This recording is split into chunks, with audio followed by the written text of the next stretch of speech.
how will you counter those perceptions that the PQ government would be anti-immigration?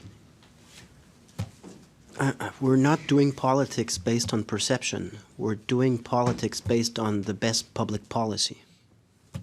So, but how will you make sure that you're not like an anti-immigration government with those numbers?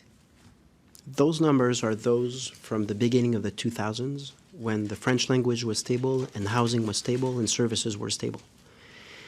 So if you take the stance of a Quebecer that is from first or second generation of immigration, they have the exact same incentive or interest in having systems that work and having a social climate that work. We go through in that document what's happening right now in Europe, where the situation is very tensed because they were not wise enough to adjust their policy model in time.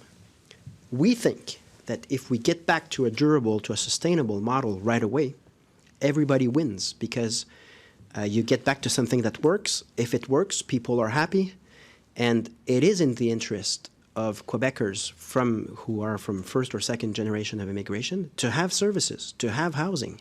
So that's why it's very important for me to just say over and over that we're all Quebecers and we basically have the same interests.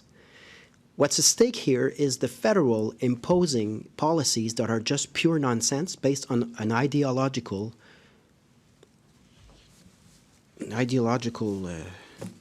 fugazi, something just in orbit. And unfortunately, the cost for our society of those years of just telling lies to the population are very high. I don't tolerate that we have so many people that are homeless in Quebec. It's not right. We shouldn't accept that health services, that education, take education. We have the equivalent of 52 schools right now just for hosting kids that have just immigrated. And of course we'll do it. But in terms of capacity, in terms of people in the system, of course it has an impact. So it's just the wrong policies. And you'll hear from our discourse on a constant basis, we will target the policies and the people who are responsible for those policies. We will never target the people who, rightly so, think it's fun to live in Quebec. Once they're Quebecers, they're Quebecers. And they have the exact same interest. They want services. They want something that works. They want a climate, social climate that has always had the reputation of being very easygoing in Quebec.